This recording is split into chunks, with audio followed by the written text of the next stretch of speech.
Yo, hey, what's up, everyone? Welcome to another episode of Unfucking Your CX.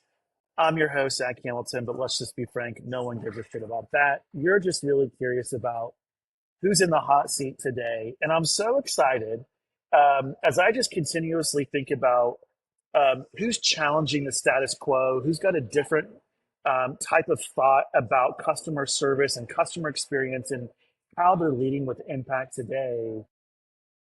Ben, I'm super stoked that you're here because you don't regurgitate what everyone else is talking about.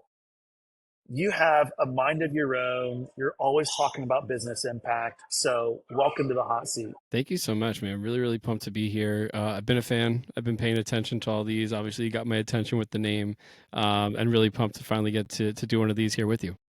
Yeah, always looking forward to it, man. You always know my first question is, where are we at? I mean, I'm actually live in one of my favorite coffee shops, AMX. They Yeah, asked me for a shout out, by the way. But nice. set There the you go. scene for us. Are we in a pub? Are we in a coffee shop, restaurant? I took a walk through a forest with a guy earlier. So where are we at with you?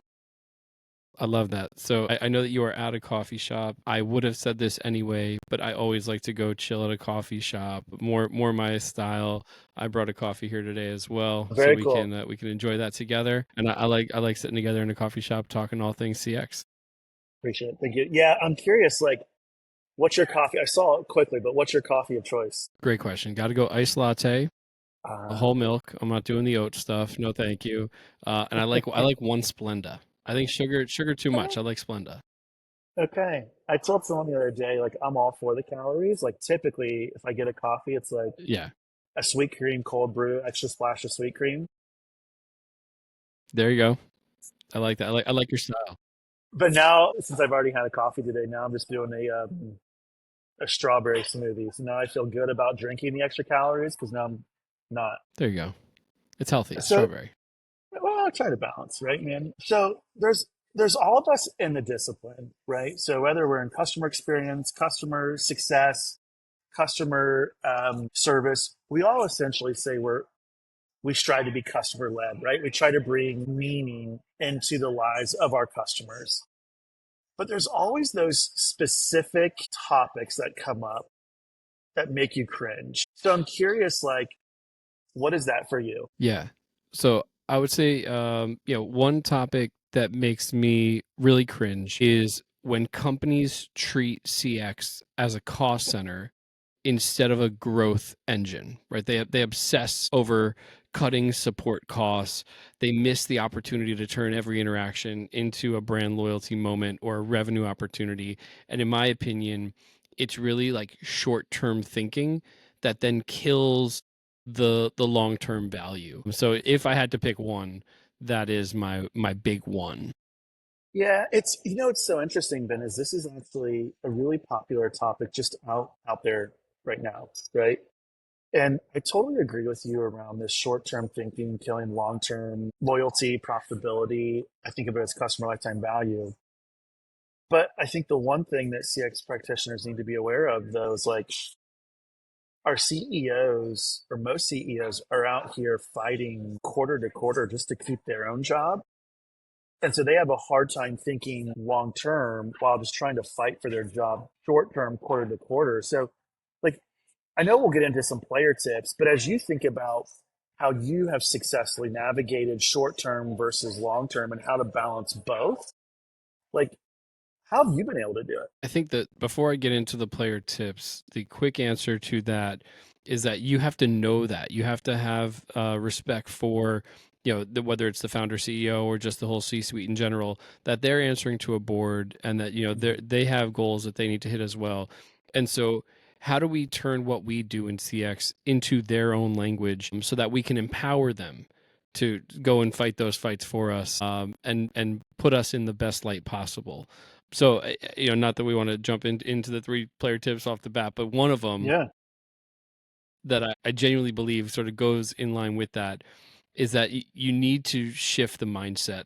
You need to frame CX as a profit driver. You have to tell the story in dollars, not just tickets closed. So bring revenue metrics into your CX reporting, retention, upsell rates, LTV impact. Show how solving problems quickly and joyfully actually makes you money. It doesn't just save you money, right? It makes you money. And if we can start to speak in that way, all of a sudden you can look like, the marketing people who get these unbelievable budgets, and they're just running ads on social media all the time at insane dollar amounts, where like they're nickel and diming us in CX over an extra quarter more per hour per agent at some BPO. And so if we can tell the story in their own language, we can start to get more buy-in there.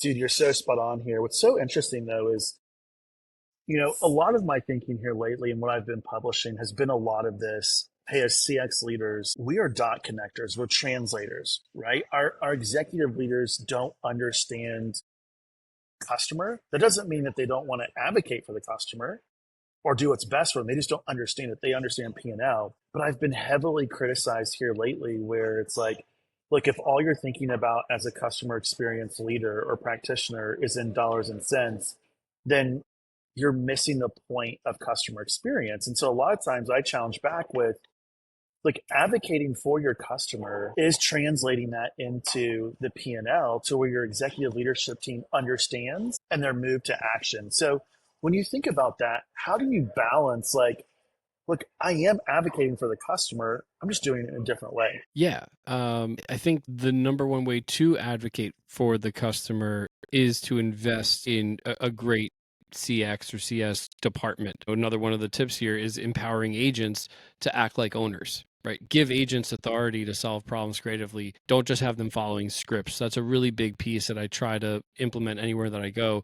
I always believe happy agents are going to equal happy customers. That's going to equal more loyal, high value customers. And so invest in the agents. That means invest in the customers. That means good business return. Every agent should feel like a brand ambassador and not just a complaint deflector. And if we can really do that well, then I think it answers that first question that you were, posing there.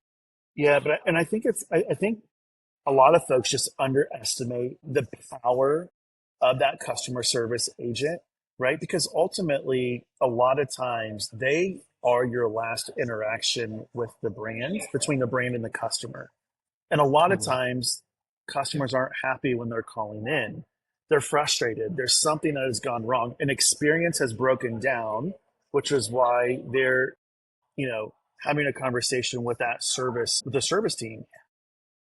And I'm with you. Like, when I call into a customer service center and I'm full of emotion, I have to continually tell myself it's not the agent's fault. It's not the agent's fault. Don't rip that agent because they're only following an SLA or a protocol. And ultimately, they're like leveraging probably a policy that's 5, 7, 8, 10 years old that never got updated to follow consumer behavior. And so when you think about empowering agents, talk to me a little bit more about that and, like, what does that mean? And can you give me an example of, here's when I empowered a team of agents and this is kind of the P&L impact. Sure. So one thing I'll say off the bat is there should be something like what I call an accommodations guide, that you empower the agents to know, hey, you don't have to go and ask for a question on what can I refund here, what can I credit here, what's my make nice in all these different scenarios. That should be mapped out for everybody. So like we default to this. If somebody's upset, then you escalate to this. And if they're really, really upset, then you can always go to this. And you don't have to ask questions. You're empowered to do that. They feel better as an agent on the phone because they know, like, hey, I know the path I'm going to take here and I know what's going to go right. And if I feel like jumping to level 2, like, I'm allowed to do that, and I can explain, why I did that or why this was a unique use case. The customers feel like, holy crap, that was amazing. Like, you just did that. I expected to have to wait, or I got to get my manager, or I got to do this, right? You have to go through the whole rigmarole. If I don't have to do that and I can just get right to what I need, you feel like, oh, I thought I was in for a battle and now I'm not. And the agents feel like, wow, I just made that super easy. I'm not getting yelled at now. The proof of this working, I would say, I'll go back to Freshly when I was head of CX over there. There was a big push to sort of hide the cancellation button. Right? We were a weekly meal subscription button, a weekly meal subscription company, and we had a cancellation button to go and not get your weekly charge and get your weekly order of meals. And you can do that, right? You can try to make it harder for them to cancel, try to surprise them with those charges, make it really difficult to get refunds on it, and we can get you one more week of meals. But you're going to be pretty pissed, and you're going to leave, and you're never going to come back, and you're going to say that was a terrible experience. You're not going to tell any friends to come and try it. If we actually flip that and make it easier to cancel, make it easier to get refunded, fit into your life, find you where you are, well, then this works, right? I'll use this once a month. I'll use it twice a month. I'll use it once every 2 months. Whatever it is, let us fit into your life and let's make it easier for you to get out of here versus trying to like just drive up the stats and say we can get them in for one more week. We can always get one more box. And I think that was a huge switch in the minds of the C-suite there of like, actually, let's make it easier to cancel. Let's make it easier to get a refund. That actually makes life better in CX world, and it allows the customers to know we're flexible and we want to fit in where we can fit in. We're not here to trick you into one more order, one more charge. Dude, that's such an incredible example. I was smiling because it reminded me of my time when I worked for LA Fitness on the operations side. And if you wanted to cancel your membership, you had to come in. We had to print off a form for you. You had to mail it in. You had to have it PO'd, stamped 7 days prior. And then we were also saying, well, just for extra protection, certify your letters. So we signed for it at the headquarters, right? And I was just thinking to myself, even when you were kind of going through that, like meet them where they are. You know, I think about my own kind of fitness routine, and I love like using different apps where if I want to lift heavy for 3 months or so, I can lift heavy. If I want to go do more of like a high risk workout, there's an app for that. And I moved back and forth in between. And then there was this one app that, dude, it took me, I think, 2 weeks to get it canceled because I couldn't do it in the app. It took me online. I couldn't find the button online. I called in the contact center, still couldn't get it canceled. I actually had to cancel my credit card. And now I'm thinking to myself, I will never go back to that app in 8 weeks when I'm ready to start that. Yeah, totally agree.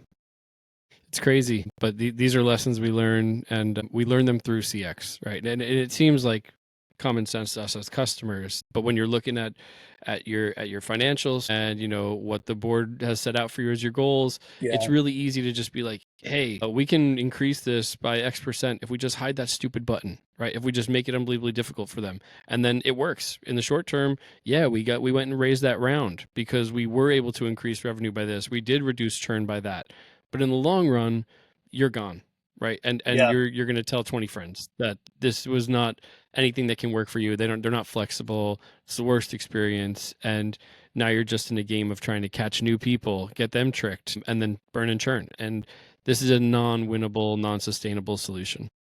Yeah. I think this also reminds me of, a couple weeks ago, I did this big analysis of some of the top retail brands and their earnings calls over the last 4 years. And they were all talking about how fast consumer behavior is moving and kind of the insights. And ultimately, we're in this era right now where the brand used to kind of be everything about the customer. And now it's moving towards the customer wants the brand to fit inside their own lifestyle and their lifestyle. The brand's not the lifestyle anymore. It is the brand needs to fit inside my lifestyle.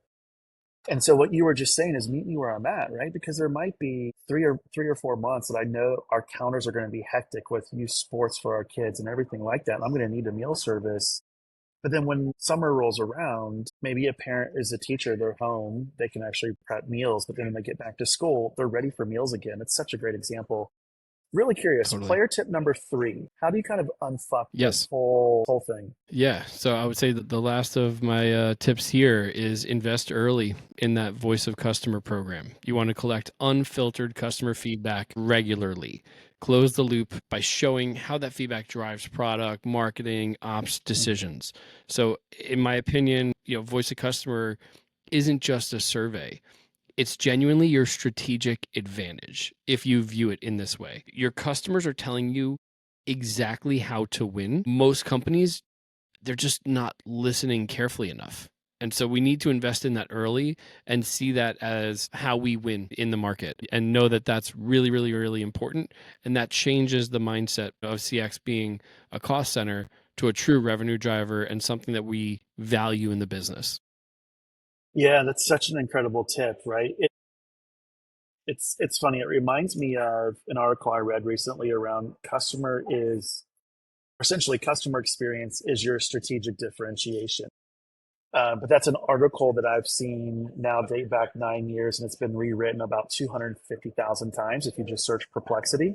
Of course.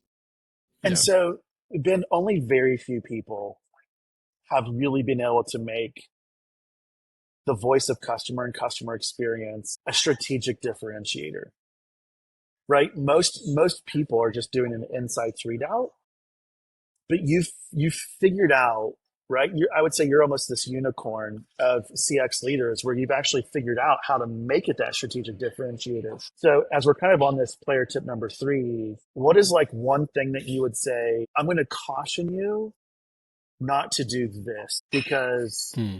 when you do this, it actually has a negative impact on what you're trying to achieve as a CX leader. Yeah, I would say I've seen many a CX leader wind up having really contentious relationships with product, engineering, marketing, finance, HR, legal, because they usually have really big teams, which then turns into a somewhat contentious relationship with the founder, CEO, or someone else in C suite. So, the number one thing I would do is try to make friends with those cross departmental leaders, specifically the founder, CEO, everyone in the C suite. And do this by trying to explain how you view CX, why you care about the customers, why you've chosen to do this as your career, and let them know that it's truly a passion and that you're not just here as a job. You're here to improve this organization, this business, because we all benefit if this all does well. And in my opinion, this is something I try to drive to everybody, is that great CX isn't a department. It's a mindset that runs across the entire business. And if you get it right, it's the best growth engine you'll ever have.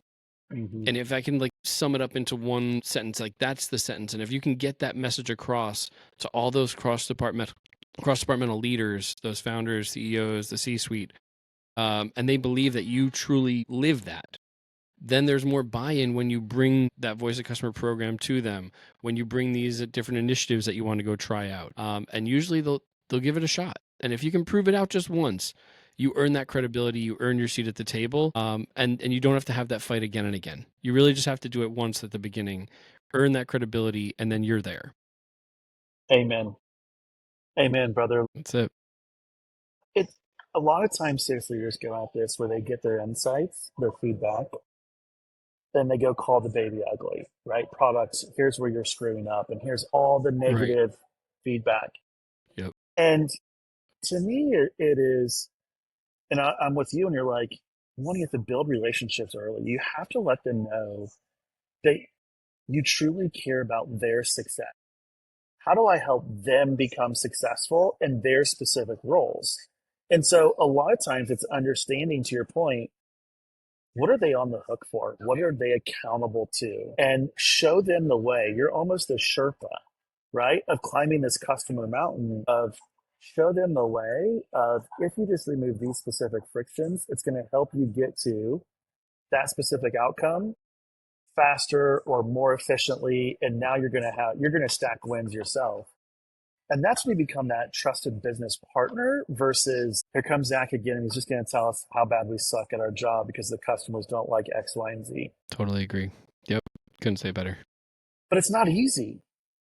It's not No, it's not. easy to It's build those definitely not. relationships. Yeah, I always say this about, CX leaders, is you wind up being who we need to be as a head of CX is one of the most unique individuals possible. You need to be unbelievably great at personal relationships, interpersonal relationships, like building those connections with cross-departmental leaders. You also need to be a great leader of people because you wind up having one of the largest orgs in the company, right? You have this big contact center, you have coordinators and managers and directors and all this underneath you, where like in marketing, you don't have that day one. Like, it's going to take time to grow an organization to that size. CX has it very, very, very early. You're also then required to like be technical and like build out ticketing systems and understand AI and like build out all these different workflows. You have to have that mindset too. So like be a product manager and be HR, right? You have to manage all the different personal relationships on top of that, and be a data analyst because you sit on top of the biggest mountain of data the company has. Go and comb through it and report back out to the rest of the company. Who is that person that's going to be great at all of those different things. And you Right. need to be in order to be successful as a head of CX. And so anytime I meet someone who's in this role, I'm excited because I know that you need to be at least good at all those things. And that's an interesting person, right? That's a person with a cool background. And it's why I like hanging out with CX people. Yeah, you're so spot on there. Well, Ben, thank you so much. It's been an action-packed podcast of just player tips and true practical experience. If any of our listeners, want to engage with you, ask you a question, or get in touch with you, how can they do that? Where can they find you? Yeah, definitely. Find me on LinkedIn. I got this gig now as director of customer service at Cosm. We're in the hat. It's awesome. It's a great new venue out in LA and Dallas and coming to a city near you soon. I'm also founder of the CX Audit, so you can find me at thecxaudit.com. And just a lifelong believer that customer experience is the real secret weapon to building unforgettable brands. So if you agree, come find me and let's chat about it. Very cool. Well, Ben, thank you. Don't be a stranger to the hot seat. Come back soon. Would love to be here. Thanks so much for having me. Awesome. Cheers, man.